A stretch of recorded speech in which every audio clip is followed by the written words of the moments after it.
Everybody welcome back to my channel. आज हम react के एक इम्पॉर्टेंट कॉन्सेप्ट को देखने जा रहे हैं जो कि हमारे पास है कस्टम हुक्स के बारे में। ठीक है, लेक्चर को बोरिंग थ्योरी की जगह हम एक इंटरेक्टिव एग्जांपल लेंगे। ठीक है, सबसे पहले बात करते हैं कस्टम हुक्स होते क्या है। ठीक है, रिएक्ट हमें खुद ऑलरेडी कुछ बिल्ट इन हुक्स देता है जो कि हम पहले की वीडियोस में पढ़ चुके हैं, जैसे कि यूज स्टेट का हुक हो गया। ठीक है, यूज रेफ का हुक हो गया, यूज कॉन्टेक्स्ट का हुक हो गया। काफी सारे हुक्स हैं जो बिल्ट इन दिए गए हैं रिएक्ट जेएस में। ठीक है, लेकिन अगर हमें कोई अपना रिपीटेड लॉजिक को रीयूज करना हो, ठीक है, हमारा खुद का कोई एक काम है जो हमें हर जगह पे रीयूज करना पड़ रहा है, तो उसके लिए बेहतर ये है कि हम एक कस्टम हुक क्रिएट कर लें। ठीक है, तो उससे क्या होगा, कस्टम हुक को यूज करने से फायदा क्या होगा कि हमारा जो कोड है, एक तो वो क्लीन भी लगेगा और दूसरा कि इजी रहेगा हमारे लिए। ठीक है, कस्टम हुक बनाने से हमारा जो काम है बेसिकली इजी हो जाएगा।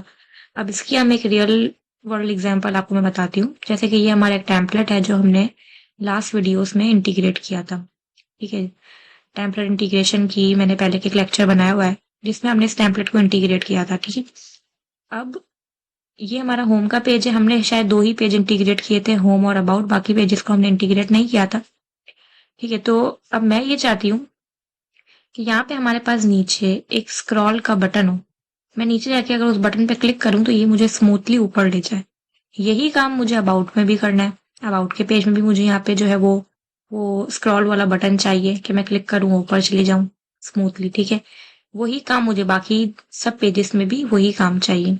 ठीक है, तो अब वो कोड करने के लिए या तो एक तरीका ये है कि वो जो यूज मैं आपको जो स्क्रॉल वाला पार्ट बता रही हूँ, एक तरीका ये कि या तो आप होम के पेज पे जाके भी कोडिंग करें उसके लिए, अबाउट के पेज में भी जाके कोडिंग करें, सर्विस के पेज में भी, कॉन्टैक्ट के पेज में भी। अलग अलग आप कोडिंग करने जाएंगे तो आपका कोड एक तो ज्यादा भी हो जाएगा और आपका टाइम भी बच जाएगा। उससे बेटर ये है कि आप अपने हुक में स्क्रॉल वाला कोड डाल दें, एक अपना न्यू हुक हम बनाएं। ठीक है, और उस हुक के अंदर हम अपना जो स्क्रॉल वाला कोड है वो डाल दें, और फिर उसको उस हुक को हम होम पे भी कॉल कर सकें, अबाउट पे भी कॉल करें। हर पेज पे कॉल करेंगे तो ऑटोमेटिक हर पेज पे हमारे पास नीचे स्क्रॉल का बटन लग जाएगा। ठीक है, तो अब किस तरीके से हम बनाएंगे, मैं अपने रिएक्ट जेएस के प्रोजेक्ट में आ गई हूँ। ठीक है, यहाँ पे आने के बाद हम सबसे पहले तो क्या करेंगे, एक न्यू हुक बनाना है हमें। ठीक है, अब आपको पता है कि रिएक्ट जेएस ने भी हमें कुछ बिल्ट इन हुक्स पहले दिए थे जो हमने पहले भी शायद यूज किए, जैसे यूज स्टेट का हुक हो गया।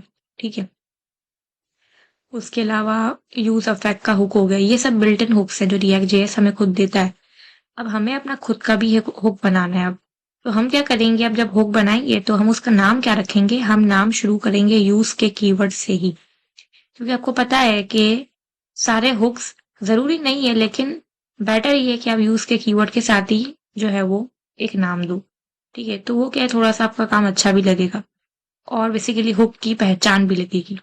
ठीक है, तो अब मैं यहाँ पे आने के बाद कंपोनेंट के फोल्डर के अंदर एक फाइल बना रही हूँ, यूज स्क्रॉल। ये मेरे हुक का नाम है। ठीक है, यूज स्क्रॉल टॉप भी लिख सकते हैं, ऐसे ऐसे लिख देते हैं। ठीक है, ये हमारे हुक का नाम है, आप ये बात याद रखना। बेसिकली हम एक फाइल बना रहे हैं, एक कंपोनेंट बना रहे हैं, लेकिन अभी मैंने यूज रख दिया है ना, तो बेसिकली हमारा अब हम इसके अंदर जो है वो एक हुक अपना क्रिएट करने जा रहे हैं। अच्छा, इसमें मैंने स्पेलिंग मिस्टेक कर दी है। अच्छा, यहाँ पे आने के बाद मैंने क्या किया, RFCE करके फंक्शनल कंपोनेंट ले लिया है, यहाँ पे हमारे पास बन चुका है। ठीक है, यूज स्क्रॉल टॉप। अब इसके अंदर हमें कुछ कोडिंग करनी होगी कि जाहिर है हम जब क्लिक करेंगे तो वो ऊपर जाएगा, तो उसके लिए थोड़ी हमारे पास लॉजिक्स लगेंगी, वो हम इस फाइल में करेंगे। लेकिन पहले तो मैं ये चाहती हूँ मेरे यहाँ पे बटन बन जाए। ठीक है, तो अब बटन कैसे बनेगा, बटन बनाने के लिए जिस फाइल पे मुझे बटन चाहिए, मुझे चाहिए होम की फाइल पे। ये जो आपको फाइल यहाँ दिख रही है ये होम की फाइल है। अब आपको जहां भी चाहिए हो आपका बटन, ठीक है, तो उसके लिए आप कोड कैसे लिखोगे वो मैं आपको बता रही हूँ। जहां भी आपको बटन चाहिए ना, ये जो आपका फ्रेगमेंट का टैग है, ये आपके टेम्पलेट इंटीग्रेट हुआ हुआ है सारा जो आपको यहाँ दिख रहा है। ठीक है, तो मैं यहाँ पे एक बटन अपना बना लेती हूँ। आप कहीं भी बना सकते हो, क्योंकि हम उसकी स्टाइलिंग करेंगे ना तो वो साइड पे यहाँ फिक्स हो ही जाएगा। ठीक है, मैंने यहाँ बटन लिया और बटन के जो टैग है, ठीक है, बटन के टैग के अंदर हम यहाँ पर लिख देते हैं स्क्रॉल टू टॉप, या आपको जो समझ में आया वो लिखो। ठीक है। अब स्क्रॉल टू टॉप के अंदर हम क्या करेंगे, हम थोड़ी सी स्टाइलिंग भी करेंगे। तो इसको आप ऐसे नीचे कर दो, ठीक है, ताकि आपको समझने में आसानी हो। अब स्क्रॉल टू टॉप के अंदर मैं यहाँ पे आने के बाद थोड़ी सी जो है वो स्टाइलिंग करूंगी, ठीक है। पोजीशन पहले तो मैंने कहा कि पोजीशन हम आपकी करेंगे फिक्स्ड, ठीक है। दूसरा मैंने यहाँ पे आने के बाद कह दिया, एक सेकेंड, ठीक है, ऐसे कर लो। अच्छा, दूसरा पोजीशन फिक्स हो गया। बॉटम से मैंने दे दी इसको 50 px, ठीक है। राइट पोजीशन हमने सेट की, ये हम पोजीशन बेसिकली इसकी सेट कर रहे हैं, ठीक है। राइट से भी मैंने कह दिया 50 px, ठीक है। पैडिंग बता दी इसको हमने, तो मैंने कह दिया 10 px from x axis and y axis से 20 px, ठीक है। फोन साइज हमने दे दिया 16 px या 15, जो भी आपको देखते हैं बाद में सेट लगेगा तो ठीक है। कर्सर हमने बता दिया कि कर्सर उसके ऊपर पॉइंटर आना चाहिए, ठीक है। और Z इंडेक्स 1000, इससे क्या होगा कि वो सब कॉन्टेक्ट्स के ऊपर आएगा, जितना भी कंटेंट होगा ना उसके ऊपर। अब देखो ये रहा हमारा बटन, मैं नीचे जा रही हूँ, देखिए ये बटन फिक्स तो एक, क्योंकि हमने फिक्स किया हुआ है। कर्सर पॉइंटर आप देखिए, मैं माउस का कर्सर अभी देखे और जब इस पे लेके जा रही हूँ तो ये पॉइंटर कर्सर में चेंज हो रहा है, ठीक है। और दूसरा कि ये सबके ऊपर आ रहा है, क्योंकि मैंने यहाँ पे क्या लगाया है, Z इंडेक्स 1000, ठीक है। अच्छा, अब लेकिन क्लिक करने पे क्या ये ऊपर जाएगा, वो ये क्लिक करने पे अभी नहीं जाएगा, क्योंकि अभी तक हमने इसके ऊपर कुछ ऑन क्लिक के ऊपर कुछ काम नहीं किया है, ठीक है। तो ऑन क्लिक के ऊपर बेसिकली हम इस हुक को कॉल करेंगे बाद में। फिलहाल मैं यूज स्क्रॉल टॉप के कंपोनेंट में आके हम थोड़ी सी यहाँ पे जो है वो कोडिंग करेंगे, जो कि आपको समझनी होगी, ठीक है। इस डिफ को हटा देते हैं फिलहाल, ऐसा कोई जरूरत तो नहीं है, लेकिन एरर भी हमें ये थ्रो करेगा, कोई बात नहीं, बाद में देखेंगे, ठीक है। चलो, रिटर्न को मैंने करने के बाद देखिए, हम जो अपना कस्टम हुक बनाने जा रहे हैं ना इस नाम का, वो हम बनाएंगे, लेकिन रिएक्ट के बिल्ट इन हुक्स को यूज करते हुए ही बनाएंगे, ठीक है। बिल्ट इन हुक कौन सा है, यूज स्टेट का जैसे हुक है, तो हम उसी हुक को यूज करके अपना न्यू हुक बनाने जा रहे हैं। तो मैं यहाँ पे आने के बाद यूज स्टेट स्निपेट को कॉल करूंगी, तो ये हमारा कोड जनरेट हो चुका है। यहाँ पे आने के बाद मैंने लिखा show set show, set show, okay. यहाँ पे आने के बाद मैं लिख रही हूँ फॉल्स। अब आप बोलेंगे कि ये हो क्या रहा है, ठीक है। ये बेसिकली डिसाइड करेगा कि बटन दिखना चाहिए या नहीं दिखना चाहिए। फॉल्स मैंने इसलिए किया कि जब हम पहली बार पेज को रिलोड करेंगे, लोड करेंगे मतलब, या हम जैसे ही home.jsx को चलाएंगे, तो मैं ये चाहती हूँ कि जो मेरा बटन नीचे दिख रहा था ना स्क्रॉल टू टॉप, वो नहीं दिखे, वो गायब हो जाए, इसलिए मैंने फॉल्स कर दिया। अगर आप यहाँ ट्रू कर देंगे तो हम पेज के टॉप पे भी होंगे ना, हमने स्क्रॉल किया ही नहीं है, तब भी वो बटन हमें दिख रहा होगा। मैं ये चाहती हूँ कि जब मैं नीचे जाऊँ, मैं आपको उसका विजिबल अभी इसलिए नहीं दिखा रही, चलो एरर तो खैर नहीं आ रहा। मैं ये चाहती हूँ कि जो बटन, मैं ऊपर ही हूँ पेज के टॉप पे, तो मैं ये चाहती हूँ बटन मुझे नहीं दिखे, ठीक है। नीचे जाऊं ना तो दिखे। मैं ये नीचे आई, मैं 200 px नीचे आई हूँ, ठीक है। ये मैं नीचे जैसे मैंने स्क्रॉल किया तो मैं 200 px जितना नीचे आई हूँ, फिर दिखे ये बटन, ठीक है। तो मैंने इसलिए फॉल्स किया ताकि जैसे ही पेज रिलोड हो तो ये यहाँ पे जब हम टॉप पे ये तो ना दिखे। तो फॉल्स करने से क्या होगा, ये हाइड रहेगा, सही हो गया। अब यहाँ पे आने के बाद हम क्या करेंगे, इसको हम बताएंगे कि ये बटन दिखना कब चाहिए। ये बटन दिखना कब चाहिए, मैंने कहा जब 200 px जितना कोई भी स्क्रॉल करे ना तो दिखे ये बटन, तो उसके लिए हमें इसको बताना पड़ेगा।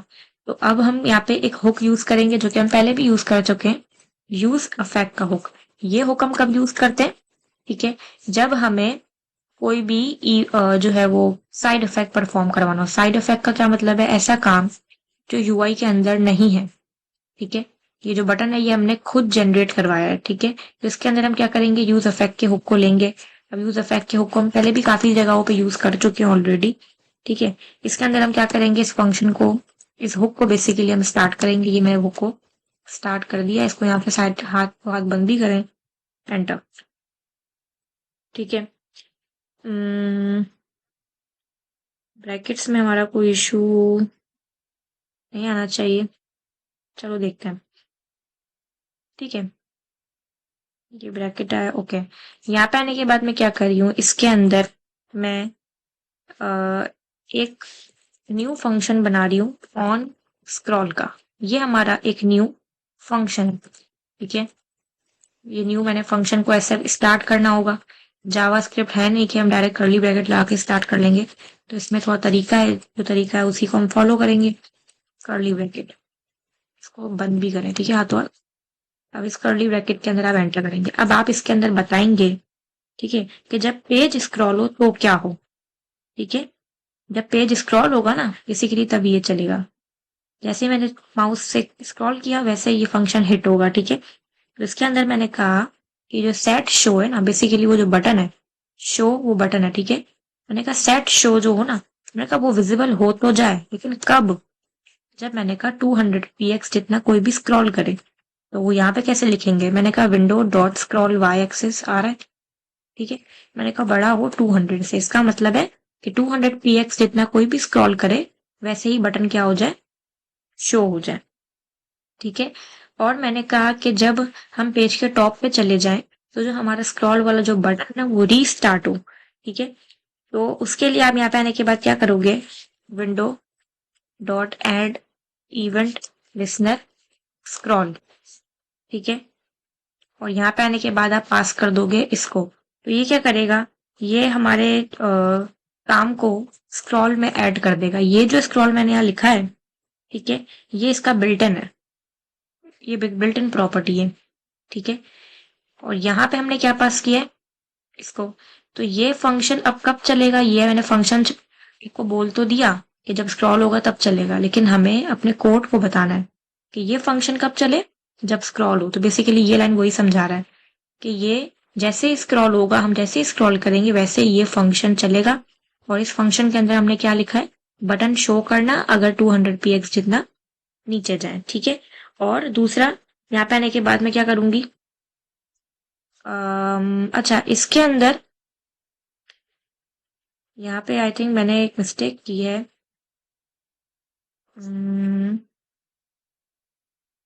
रिटर्न तो पहले यहाँ चाहिए ही नहीं, ठीक है, यहाँ हमने रिटर्न हटा दिया है। ये यूज इफेक्ट का जो हुक है, यहाँ पे आपने ऐसे एरे के ब्रैकेट्स को पास करना है, ठीक है। इससे होगा क्या, इससे हमारा जो काम है ना, बेसिकली एक ही बार हमारा जो फंक्शन है वो रेंडर होगा, एक ही बार चलेगा, ठीक है, क्योंकि हमने एरे के ब्रैकेट्स पास कर दिए, वो भी एम्प्टी। अच्छा, और मैं ये चाहती हूँ कि हम जब स्क्रॉल करें और वापस ऊपर चले जाएं, टॉप पे चले जाएं, तो मैं ये चाहती हूँ कि मेरा ये जो स्क्रॉल है ना बेसिकली शुरू से रिफ्रेश हो जाए, ठीक है। क्योंकि हम स्क्रॉल करेंगे अगेन टॉप पे जाएंगे फिर वापस हम नीचे जाएंगे, ठीक है। तो वो बेसिकली हमारे स्क्रॉल को, आप कहने के डेटा सेव कर लेगा वो।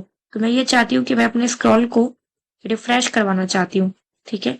तो इसलिए इसके अंदर हम यहाँ पे आने के बाद रिटर्न में पास करेंगे। मैंने कहा हर बार मेरे जो विंडो का जो स्क्रॉल है ना उसको रिमूव भी साथ साथ करते जाना, ठीक है। तो स्क्रॉल को किसको, मैंने अब ये बोला स्क्रॉल, कौन सा स्क्रॉल, मैंने कहा यही वाला जो हमारा फंक्शन है, ठीक है। तो बेसिकली ये इसलिए लाइन लिखी है ताकि हमारा जो स्क्रॉल वाला पार्ट है वो हर बार रिफ्रेश होके चले, ठीक है। अब काम तो हमारा हो गया है, कहाँ किया है मैंने ये काम, यूज स्क्रॉल टॉप के अंदर जो है वो मैंने यहाँ पे आने के बाद काम किया है। अच्छा, इसके अंदर यहाँ पे आने के बाद ये जो स्क्रॉल टॉप फंक्शन है इसमें बल्कि हम रिटर्न स्टेटमेंट पास करते हैं। और रिटर्न स्टेटमेंट के अंदर हम दो चीजें भेजेंगे। एक तो हम इस शो को भेजेंगे, ये शो क्या है, ये डिसाइड करता है कि बटन दिखना चाहिए या नहीं दिखना चाहिए, ठीक है। तो ये वो शो का वेरिएबल है। और दूसरा, हमारा जो स्क्रॉल टॉप का जो फंक्शन है ना,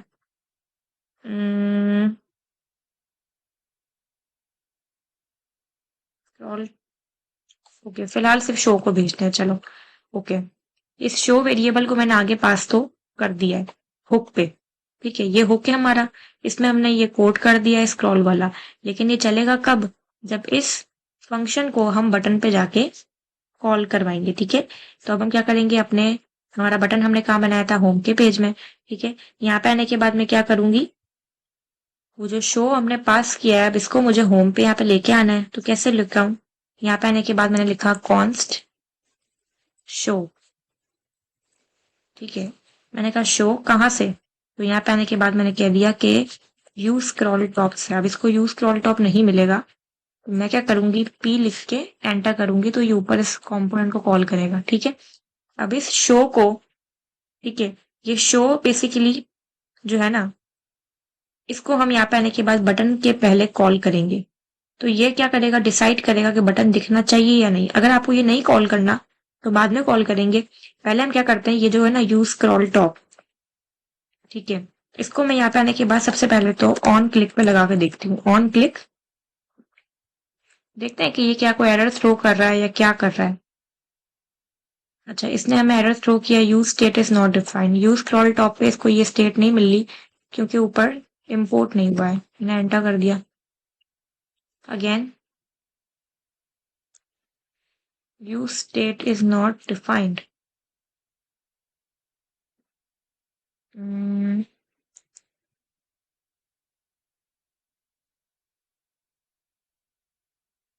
हो गया। अच्छा, अब ये एक चीज अगर हम गड़बड़ देखें तो ये तो बटन तो अभी भी दिख रहा है, तो फिर ये तो मसला है। तो ये जो शो वेरिएबल है ना, इसलिए मैं कह रही थी कि हम यहाँ इसको यूज करेंगे। यहाँ पे आने के बाद आप क्या करोगे, कर्ली ब्रैकेट के अंदर, ठीक है, इस शो वेरिएबल को पास करोगे और यहाँ पे आने के बाद आप जो है वो एंड एंड ऑपरेटर लगाओगे। एंड एंड ऑपरेटर ये रहा, ठीक है, और यहाँ पे आप राउंड ब्रैकेट खोलोगे और ये जो ब्रैकेट्स हैं, ठीक है, इनको आप एंड में आके बटन के बाद बंद करोगे। तो ये मैंने क्यों लगाया, ये बेसिकली मैंने इसलिए लगाया क्योंकि हमने शो में बताया है कि क्या रखना, आप फॉल्स रखना। पेज लोड पे क्या रखना, फॉल्स रखना। आप देखो ये पेज लोड पे फॉल्स है, लेकिन मैं ये चाह रही हूँ कि जब मैं नीचे आई तो फिर तो इसको विजिबल इसको करना चाहिए। ठीक है, ये तो सब तो ठीक चल रहा है, लेकिन पेज लोड जब मैंने स्क्रॉल किया तो फिर क्यों नहीं दिखा। तो मैं इसको यहाँ पे आने के बाद एक और प्रॉपर्टी जो है वो डिफाइन करूंगी। मैं ये चाहती हूँ, ठीक है, कि हमारा जो स्क्रॉल हो ना ऊपर जाए, वो स्मूथली जाए, ठीक है, स्मूथ होके जाए। तो इसके लिए जाहिर है हम यहाँ पे आने के बाद क्या करेंगे, जैसे अभी हमने एक फंक्शन क्रिएट किया था इस तरीके से, वापस अगेन हम एक फंक्शन क्रिएट करेंगे। यहाँ पे आप नाम इसका चेंज करो, ऑन स्क्रॉल टॉप, और यहाँ पे आप अपनी वो स्मूथ वाली प्रॉपर्टी को डिफाइन करोगे। ठीक है, विंडो डॉट स्क्रॉल टॉप, ठीक है, और इसके अंदर आप क्या करोगे, कर्ली ब्रैकेट के अंदर अपनी वो जो स्मूथ वाली प्रॉपर्टी है वो बताओगे। मैंने कहा कि जब हम जैसे ही बटन पे क्लिक करें ना तो बिल्कुल ऊपर चले जाना, तो टॉप 0 हो जाना, मतलब बिल्कुल ऊपर चला जाएगा। जैसे ही हम बटन पे क्लिक करेंगे हमारा टॉप 0 होगा, मतलब बिल्कुल वो टॉप पे जाएगा। और बिहेवियर, बिहेवियर की प्रॉपर्टी हमारे पास क्यों नहीं आ रही, नहीं आ रही तो हम लिख लेते हैं, बिहेवियर स्मूथ होना चाहिए। और इस फंक्शन को भी आप ये रिटर्न के साथ आगे पास करोगे। जब तक आप पास नहीं करोगे हम कहीं भी कॉल नहीं कर सकते। ठीक है, तो ये शो और ये दोनों मैंने पास किए। ठीक है, यहाँ पे हमने शो कॉल किया है, वैसे ही हम ऑन स्क्रॉल टॉप को भी कॉल करेंगे। ऑन स्क्रॉल टॉप क्या है, जिसमें हमने स्मूथ की प्रॉपर्टी डिफाइन की है, और यही ऑन स्क्रॉल टॉप हमारे बटन क्लिक पे चलना चाहिए। ठीक है, अब देखते हैं जो ऑन स्क्रॉल टॉप भी किससे आ रहा है, उसी हुक से आ रहा है। ठीक है, देखें मैंने पेज को नीचे लेके गई। अच्छा, अभी आप देखें, अभी भी ये मेरे पास जो है वो हमारे बटन को जो है वो शो नहीं कर रहा है। तो ये तो हमारे पास गड़बड़ है। Set show window dot screen y नहीं, स्क्रॉल वाई, सॉरी आया। देखते हैं, हाँ देखें, मैं 200 लेके नीचे गई तो अब देखिए ये आ गया बटन। ठीक है, अब मैंने क्लिक किया, इसने मुझे एरर थ्रो किया, window dot screen top is not a function. Screen top हमने कहाँ लगाया है,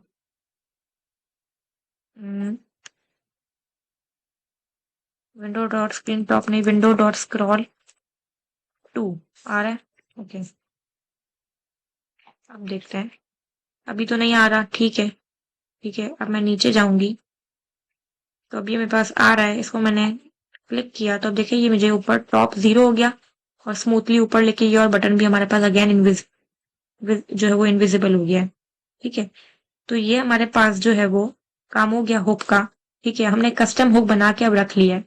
ठीक है, जिसमें हमारा स्क्रॉल टॉप वाला काम हमने कर लिया है, ठीक है, बैकएंड की कोडिंग। अब हमें जहां जहां पे ये काम करना है, आप वहां वहां पे क्या करोगे, सिर्फ और सिर्फ अपने इस बटन को एक तो कॉल करोगे। जैसे मैं ही चाहती हूँ कि मैं अबाउट के पेज में भी यही काम कर लूँ, तो मैं क्या करूंगी, सबसे पहले अपने यूज स्क्रॉल टॉप के हुक को ऊपर कॉल करवाऊंगी, ठीक है। फिर ये जो प्रॉपर्टी हमने बनाई थी, ये हम यहाँ पे आने के बाद कॉल करेंगे, और अपना बटन ये वाला, ये हमारा वो बटन है जो स्क्रॉल टॉप का हमने डिजाइन किया था, ठीक है। ये मैंने अबाउट पे भी लगा दिया, कंट्रोल एस किया, अबाउट पे जाए, पेज टॉप पे ही तो नहीं आ रहा, नीचे गए तो अब आ रहा है, ठीक है। तो अब ये एग्जाम्पल करवाने का मकसद, मैं आपको एज ए थ्योरी भी समझा सकती थी, लेकिन ये एग्जाम्पल मैंने आपको प्रैक्टिकली परफॉर्म करके इसलिए बताई ताकि कस्टम हुक एक तो आपको बनाना भी आ जाए और इसके फायदे क्या है वो आपको पता भी चल जाए, ठीक है। अब आप देखो तो हमने अपना जो बैकएंड का कोड है, जो लॉजिक्स वाला कोड है, वो हमने एक जगह पे करके रख लिया है। अब हमें जहां जहां पे स्क्रॉल टॉप वाला काम करना है, बस उन फाइल्स पे हमें बटन बना के इस हुक को कॉल करना है, ठीक है। तो ये जो यूज स्टेट के हुक हैं, यूज अफेक्ट के हुक हैं, ये रिएक्ट जेएस ने कुछ ऐसे ही वे में बनाए हैं अपने बैकएंड पे, जो हम आज यूज कर रहे हैं और हमारा काम आसान कर रहे हैं, ठीक है। सो आई होप कि आपको क्लियर हुआ होगा कि कस्टम हुक बनाते क्यों है, कैसे बनाते हैं। वीडियो अच्छी लगी हो तो वीडियो को काइंडली लाइक करें, शेयर करें, चैनल को सब्सक्राइब करें। मिलते हैं